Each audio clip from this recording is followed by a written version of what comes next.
Hey everybody, this is Politics with Avi, and I'm Avi. Welcome back to my channel. So, today's episode is Personality as a Subject of Politics, the Collective and Individual in Politics, Political Activity, and Personality Indifference. The primary subject of politics is a person, the individual. As the ancients have noted, Protagoras, a man is the measure of all things. This is fully applicable to politics. It is the personality, its interests and value, orientations, and goals that act as the policy measure, the driving force behind the political activity of nations, classes, parties, etc. The problem of the problem of personality has at least three main aspects in political science. One, personality is an individual psychophysiological, emotional, intellectual, etc. features of a person, his specific habits, value orientations, behavior, style, etc. When analyzing a person from this angle, the main attention is usually paid to political leaders, whose individual characteristics often influence big politics.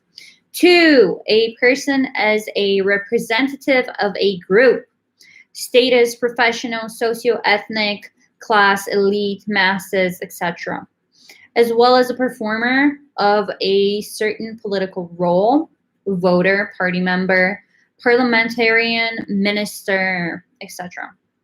Such an approach to the individual, as it were, dissolves it in larger social formations or in the roles prescribed to it and does not allow reflecting the autonomy and activity of the individual as a specific subject of politics. Three, the personality as a relatively independent, active participant in political and public life with reason and free will, not only universal, but also unique in its kind, that is, as a whole, not reducible to its individual, social, that is, professional, class, national, and etc., characteristics, and having the political status of a citizen or subject of the state. It is in this aspect of his own that a person usually interacts with the authorities, performs certain political duties, and acts as the subject of the influence of politics. Participation in a democratic political process is a way of self-affirmation of a person, the formation of a culture of communication, skills of managerial and self-government activities.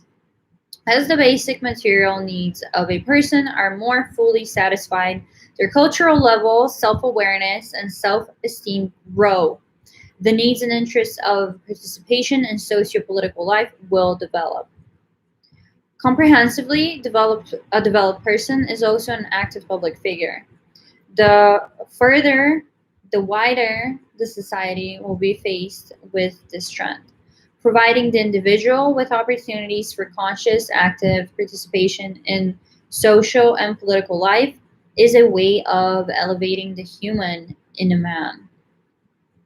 Active inclusion of personality in the political process requires certain prerequisites.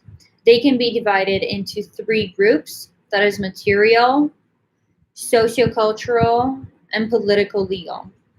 Experience shows that for a person to participate in normal political activity, it is necessary to first satisfy his needs for basic food products, goods and services, living conditions, achieve a certain level of general education and vocational training, and general and political culture. Usually, this can be revised through applying the concept of Maslow's hierarchy of needs. But this is like further elaborated and more specific to politics. Political activity is carried out by people and for people. Its main subject is precisely the individual, since any social and political organization consists of real personalities. Of great importance is the active participation of the individual in society, both socially and politically. A subject is an individual who takes a direct conscious part in political activity. There are three groups of subjects: personal, subjects, and participants. And the object is just a person over whom control is carried out with the help of other people who are at the top of the power. That is, he must obey the power or the people with the power implicitly and can do nothing about it. The participation of the individual in the democratic political process is a way of self affirmation of a person, the formation of a culture of communication, skills of managerial and self government activities. Thank you guys so much for listening to today's lecture. I hope you enjoyed it. If you're interested, please do like and subscribe so you could get to enjoy more of my videos. Keep safe.